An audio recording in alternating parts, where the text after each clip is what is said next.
Morning students, आज हम आपके पाठ्य पुस्तक वसंत भाग 3 के पाठ 6 भगवान के डाकिए पाठ को पढ़ेंगे।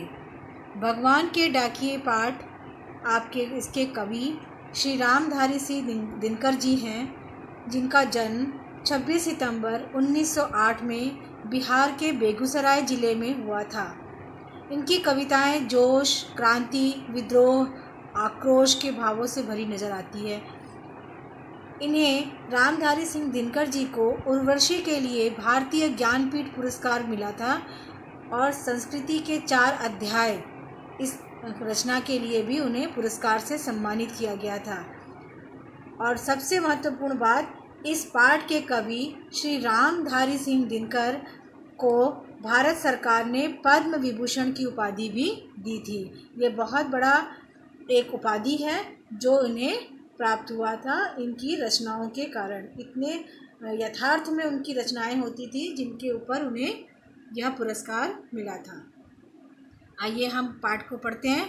पक्षी और बादल ये भगवान के डाकिए हैं, जो एक महादेश से दूसरे महादेश को जाते हैं। हम तो समझ नहीं पाते हैं, मगर उनकी लाई चिट्ठियाँ पेड़ पौधे, पानी और पहाड़ बाँचते हैं। कवि कहते हैं कि भगवान के डाकिए पाठ में कवि कह रहे हैं कि आसमान में तैरते हुए बादल, जो आसमान में बादल चल रहे हैं और जो पक्षी उड़ रहे हैं, वे सब क्या हैं? भगवान के डाकिए हैं। क्या हैं? भगवान के डाकिए हैं।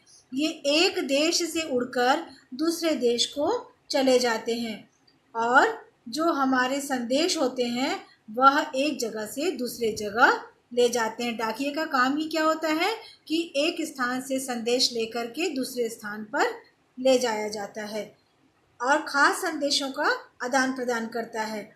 ये संदेश हम तो समझ नहीं पाते, जो पेड़ पौधे, पक्षी और बादल लेकर के आते हैं। ये जो पक्षी और बादल एक जगह से दूसरे जगह संदेश लेकर आते हैं, उसे उनकी भाषा हम तो नहीं समझ पाते, परंतु यह भगवान के संदेश को पर्वत, पेड़ पौधे, पानी, पहाड़ आदि अच्छे से समझ लेते हैं।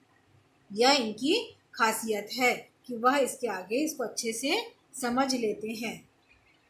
हम तो केवल यह आंकते हैं कि एक देश की धरती दूसरे देश को सुगंध भेजती है और वह सौरभ हवा में तैरते हुए पक्षियों की पाँखों पर तिरता है। एक देश का भाप दूसरे देश में पानी बनकर गिरता है।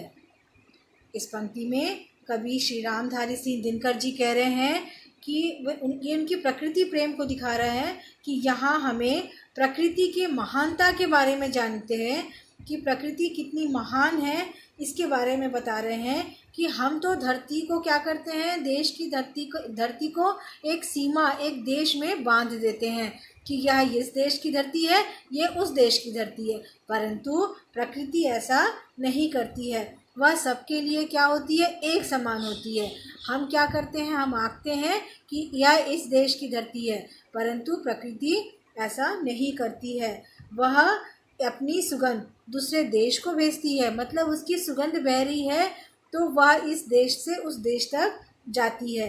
यह सुगंध पक्षियों के पंखों पर बैठकर यहाँ वहाँ फैलती है। पाँखों मतलब पंखों पर तिरता मतलब इधर उधर जाती है। तो पक्षियों के पंखों पर बैठकर इधर उधर जाती है।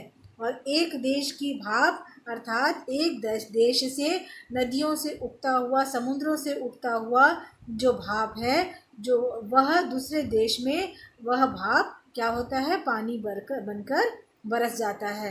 तो यह मतलब वह किसी देश की सीमा में अपने आप को बांधती नहीं है, वह प्रकृति निर्जल रूप से आगे की ओर बढ़ती जाती है और सभी तरफ अपनी खुशबू बिखेरती रहती है।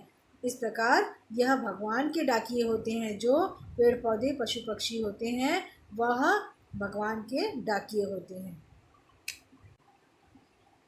इस प्रकार आपने इस पाठ के पूरी पंक्तियों को ध्यान से पढ़ा और उसका अर्थ भी आपने समझा। अब इस पाठ के अर्थ को आपको दिया जा रहा है। वह आप उसमें अपने फेयर कॉपी में लिखेंगे तथा इसके प्रश्न उत्तरों को भी लिखेंगे। आपको वो दिया जा रहा है। साथ ही इसके कुछ आपके शब्दार्थ हैं, उसे भी अपने कॉपी में लिखेंगे, जिससे कि इस कविता को समझने में आपको आसानी होगी।